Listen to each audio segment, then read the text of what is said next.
Maintenant, vous verrez les entrevues avec 15 finalistes. Leur invention, leur cheminement, leur personnalité, leur attente, et vous verrez quels sont les gagnants de chacune des catégories. Et enfin, le grand gagnant, toutes catégories confondues.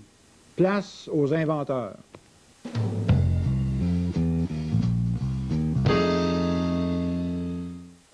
Mon nom est Daniel Derry.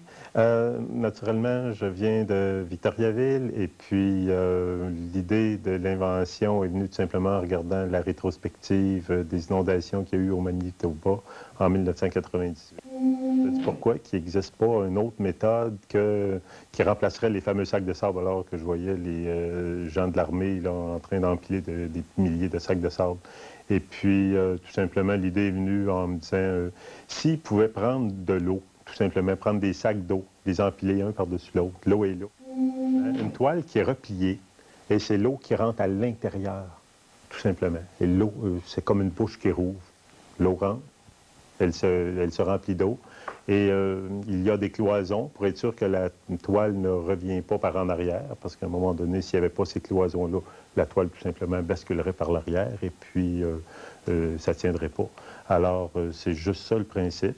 Et puis, qu'est-ce qui fait que ça retient là? C'est tout simplement la largeur. La pression de l'eau est aussi valable horizontale comme verticale.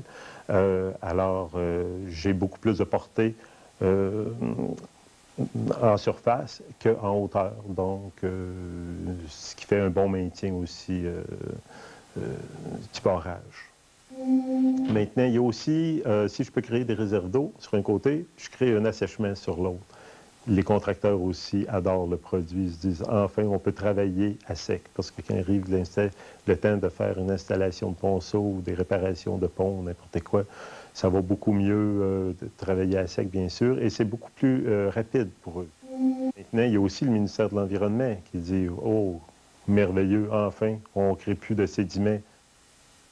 Ça part d'une mère de famille qui a un enfant sourd et qui se dit, je dois